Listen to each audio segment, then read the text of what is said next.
මොකෝ සීමාල් නිකන් මූණකට බෙරි වෙලා හරියට කරත්තෙට අහුවෙච්ච කජුලෙල්ල වගේ. නෑ මං හරි අප්සෙට් වෙලා ඉන්න බං මේ දවස්වල. ඈ මොකක්ද අස්පෙට් එක?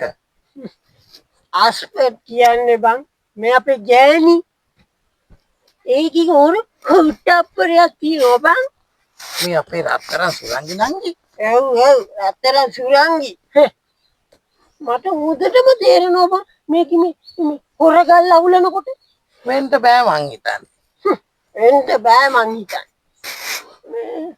උඹලගේ ගෑණිනේ සම්පුවක් දන්නේ ඇති නේද බං? වෙන්න බෑ මං හිතන්නේ. උඹලගේ ගෑණි සම්පුවක් දන්නේ නැද්ද එහෙනම්? වෙන්න බෑ මං හිතන්නේ. එදා සුරංගි නංගි මාත් එක්ක චිත්‍රපටිය බලන්ට ගිය වෙලාවේ ඕගක් කිව්වේ නෑනේ. වෙන්න බෑ මං හිතන්නේ. සුරංගි ඔව්.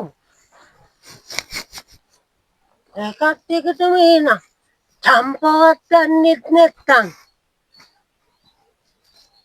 චම්පා එදා මාත්‍යික හවස පිළිකන්නේ ගුලි වෙලා ඉදි ඒ බවක් කිව්වේ නෑනේ. මේ අපේ චම්පා ඔව් එහෙනම් මං හිතන්නේ ඒකිත් දන්නේ නැතුව වෙන්න බෑ මං හිතන්නේ.